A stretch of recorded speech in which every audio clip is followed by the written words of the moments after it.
আসসালামু আলাইকুম বন্ধুরা, আশা করছি সবাই ভালো আছেন। চুলার আঁচে ইউটিউব চ্যানেলে আপনাদের সবাইকে স্বাগতম। আজকে আমি শেয়ার করব রাইস কুকারে খিচুড়ি রান্নার পদ্ধতি বা রেসিপি। এই রেসিপিটি ফলো করে খিচুড়ি রান্না করতে বড়জোর 5 মিনিট সময় লাগবে এবং অনেক ঝরঝরাও হবে। ব্যস্ত দিনগুলোতে সকালের নাস্তায় আপনারা এরকমভাবে খিচুড়ি রান্না করতে পারেন। আমি এখানে চায়ের কাপে মেপে 2 কাপ চাল নিয়েছি, সাধারণ ভাত খাওয়ার চাল। এরপর 2 কাপ চালের জন্য আমি এখানে হাফ কাপেরও কম কালার ডাল দিয়েছি। এরপর শুকনো কড়াইতে ডালটা একটু ভাজি করে নিব। ডাল ভাজি করে নিলে খিচুড়ির ফ্লেভার অনেক সুন্দর হয় আর খেতেও অনেক সুস্বাদু হয়। চালটা ধুয়ে পানি ছড়িয়ে নিব। এবার একে একে সব মশলা দিয়ে দিব।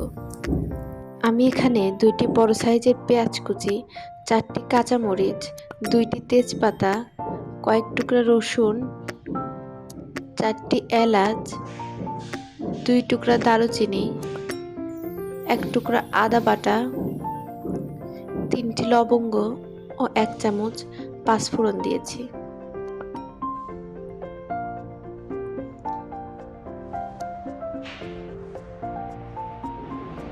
এবার এর মধ্যে গুঁড়ো মশলা দিয়ে দিব। আমি এখানে 1 চামচ লবণ, 1 চামচ হলুদের গুঁড়া দিয়ে দিয়েছি। আমি এখানে মরিচের গুঁড়া ব্যবহার করিনি। মরিচের গুঁড়া ব্যবহার করলে আমার মনে হয় খিচুড়ির রঙটা ভালো আসে না। এরপর ভালোভাবে মাখিয়ে নিয়ে তেল দিয়ে দিব। আমি এখানে হাত দিয়ে মেখেছি, আপনারা চাইলে চামচ দিয়েও মাখাতে পারেন। সব কিছু ভালোভাবে মাখিয়ে নিব। আমি এখানে 1.5 মিনিটের মতো সব কিছু একসাথে মাখিয়েছি। মাখানো হয়ে গেলে আমি 2 কাপ চালের জন্য 4 কাপ পানি দিয়ে দিব আর ডালের জন্য সাথে আরও 1 কাপ পানি দিয়ে দিব। আমি এখানে মোট 5 কাপ পানি ব্যবহার করেছি। আমি পরে আর কোনো পানি ব্যবহার করিনি। একসাথে অনেক পানি ব্যবহার করলে খিচুড়ি নরম হয়ে যাবে। এবার ভালোভাবে পানি দিয়ে নাড়াচাড়া করে এটাকে ঢাকা দিয়ে রাইস কুকারে বসিয়ে দিব। এরপরে খিচুড়িটা যখন হওয়ার পর্যায়ে হয়ে যাবে তখন এর মধ্যে একটু সরিষার তেল আর একটু জিরা গুঁড়া দিয়ে নাড়াচাড়া করে নিব।